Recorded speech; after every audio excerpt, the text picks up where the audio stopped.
Do you love your wife? Yes. Prove it. Like, what's the metric? Give me the number that helps me know, right? Because when you met her, you didn't love her. Now you love her, right? Tell me the day the love happened. It's an impossible question. But it's not that it doesn't exist, it's that it's much easier to prove over time, right?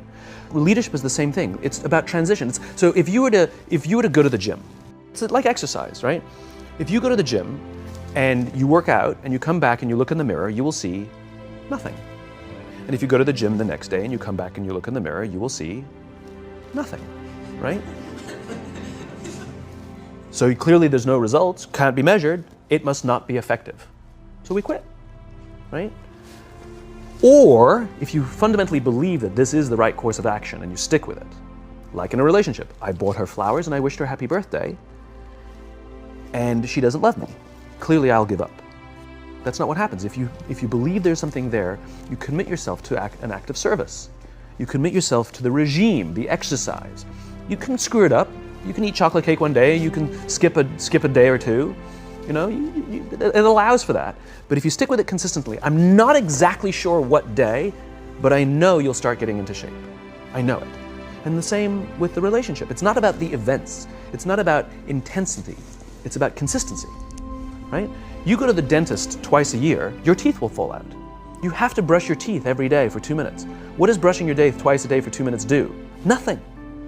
Unless you do it every day, twice a day for 2 minutes, right? It's the consistency. Going to the gym for 9 hours does not get you into shape. Working out every day for 20 minutes gets you into shape. So the problem is we treat leadership with intensity. We have a 2-day offsite, we invite a bunch of speakers, we give everybody a certificate, you're a leader, right? Those things are like going to the dentist. They're very important, they're good for reminding us or getting us back on track, learning new lessons, but it's the daily practice of all the monotonous, little, boring things like brushing your teeth that matter the most. She didn't fall in love with you because you remembered her birthday and bought her flowers on Valentine's Day. She fell in love with you because when you woke up in the morning, you said good morning to her before you checked your phone.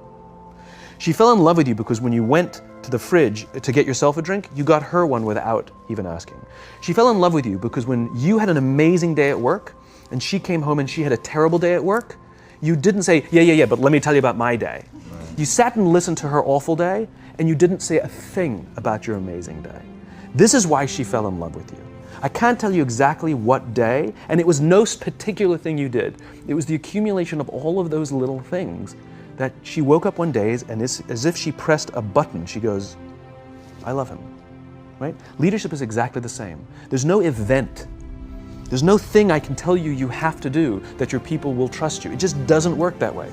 It's an accumulation of lots and lots of little things that anyone by themselves is innocuous and useless. Literally, pointless by themselves. People will look at little things that are good leadership practices and say, that won't work, and you're absolutely right. But if you do it consistently, and you do it in combination with lots of other little things, like saying good morning to someone, that looking them in the eye.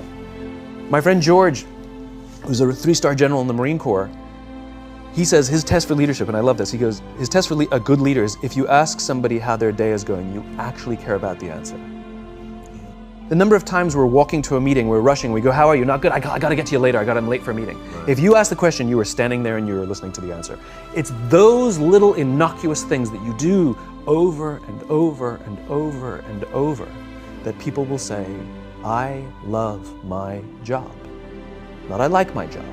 I like my job means, yeah, the challenge is great, they pay me well, I like the people. I love my job means, I don't want to work anywhere else. I don't care how much somebody else is willing to pay me. I'm devoted to the people here, and I care desperately about the people here as if they were my family. In business, we have colleagues and coworkers. In the military, they have brothers and sisters. That's how they think of each other. If you really have a strong corporate culture, the people will think of each other like brothers and sisters. It's like a family, right? No, brothers and sisters. Deep love. Fight, but the love doesn't go away. Bicker, the love doesn't go away. And I'll fight with my sister, but if you threaten my sister, you're gonna have to deal with me, right? We'll fight internally, we'll bicker with each other, but nobody's gonna hurt each other, and if anything from the outside shows up, you're looking at a unified front. brothers and sisters. Now, how do you create brothers and sisters out of strangers? Common beliefs, common values, parents, in other words, executives who care about their children's success, who care to raise their children, teach them skills, discipline them when necessary, help them build their self-confidence so that they can go on and achieve something more than you could have ever imagined achieving for yourself. That's leadership.